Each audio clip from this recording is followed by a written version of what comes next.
Hey guys, welcome to another D&D behind the screen. So today's episode is going to be probably on the shorter side, mainly because it's late. I'm a little tired. It's been a long day, but I wanted to really quickly talk to you guys about the perfect character. So how do you make a perfect character in D&D? Or any RPG? Well, I think there is a tendency for people to idealize the concept of a perfect character. Something that is optimized to be able to do exactly the thing that is designed to do. Min-maxers are definitely something that I think a lot of people, it's a trap that a lot of people fall into, especially when they first start playing D&D. They're like, but I want all my stats to be really great, and I'm just gonna put these dumb stats over here, and then I'm gonna do this thing over here, so that they don't have to think too much about just optimizing their character as much as possible. And while that's a perfectly valid approach, I think there's actually a lot more to be had from a character than simply optimizing the numbers so that they work to your best advantage. I know a lot of people who play that way. I'm not saying it's wrong.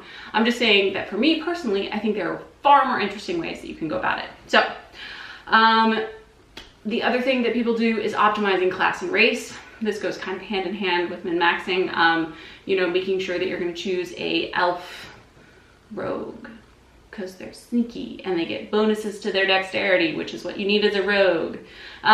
Making choices like that, which are very sort of meta choices instead of sort of just seeing what happens, goes in line with trying to create this ideal of a perfect character.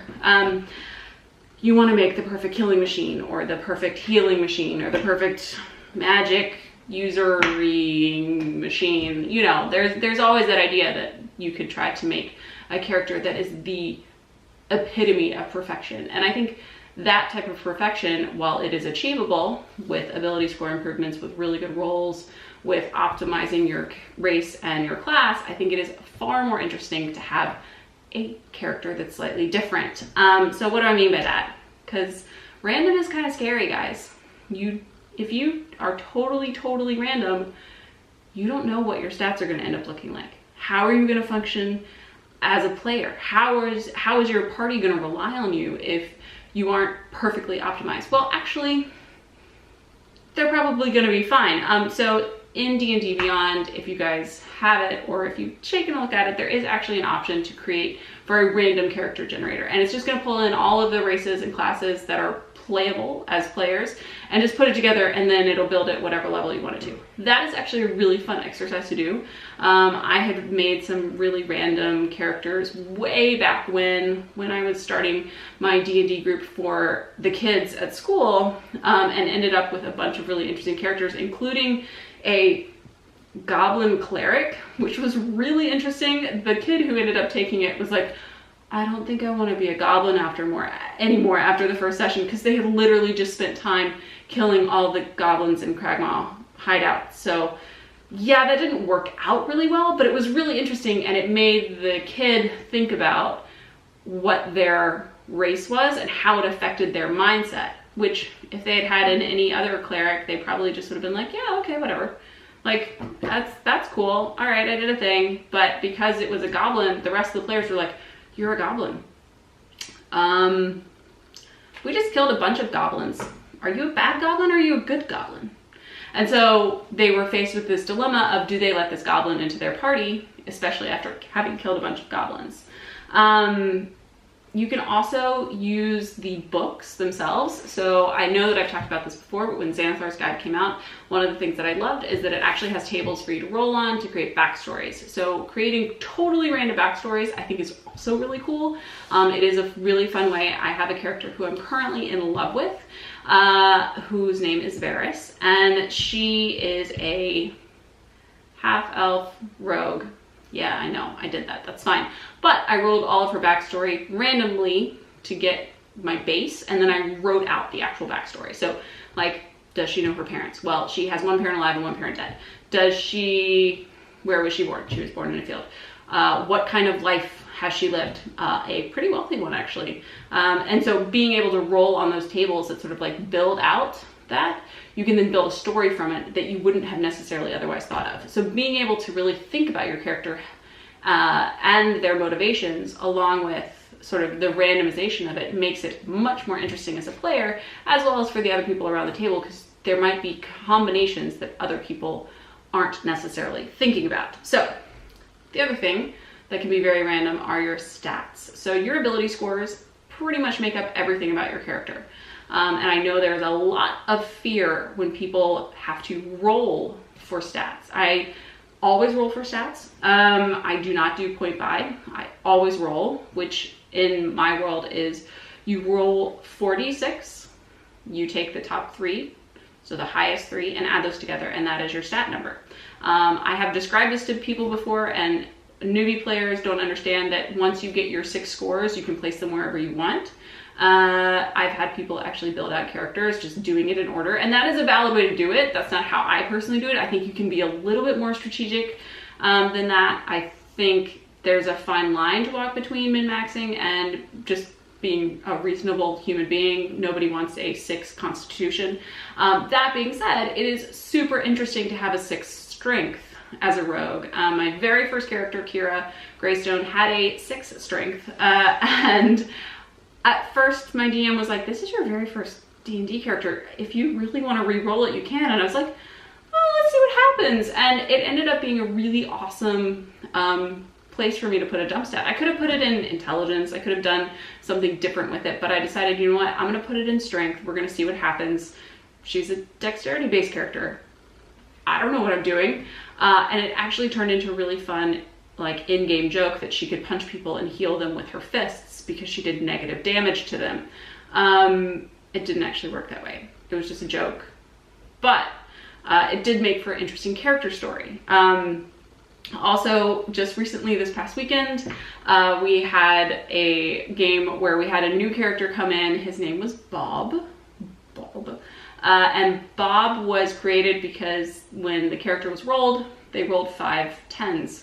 How that's possible, I don't know, but there were 5 stats that were 10s. And so Bob was really interesting because he was a perfectly average human being, and he ended up figuring out that he actually had magic. He ended up being a rune child, which was really, really awesome. But he didn't know that he had magic. And so all of these things were happening around him, and he's like, but I've been like this my whole life. I don't know what's going on. And it made for a very interesting character because everything else about him was entirely normal. Entirely normal. So being able to have a character that's slightly different than the norm makes it more memorable. And after the game, everyone was like, MVP is Bob. For sure. MVP is Bob 100%, because his character stole the show 100%. It was amazing.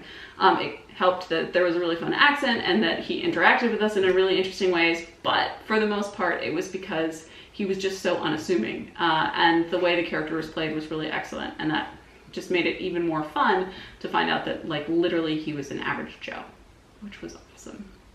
So good.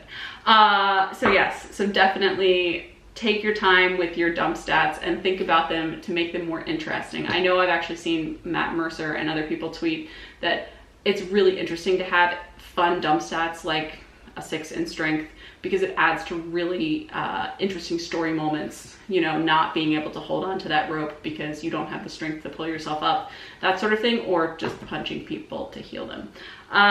So yes, basically what I'm trying to say is that the perfect character is unique to you, and that being unique is what makes you memorable, and that's what makes it perfect, because the whole point of D&D is having shared experiences with people and then having that shared memory as like a defining moment for your party as a whole. And you're going to get more of those moments when unique things happen. And the way that unique things happen is if you have unique characters. So really the perfect character is the one that is completely original, that doesn't have anything to do with min-maxing or perfect race class selection.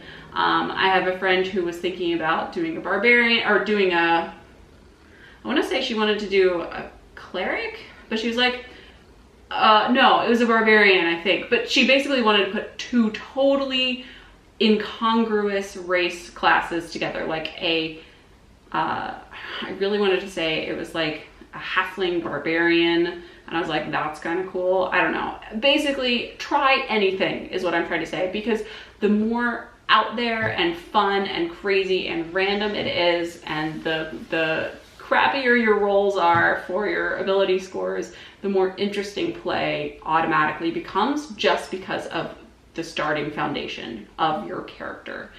So in my mind, the perfect character is definitely one that is a bit outside of the norm. So yeah, that's my thought.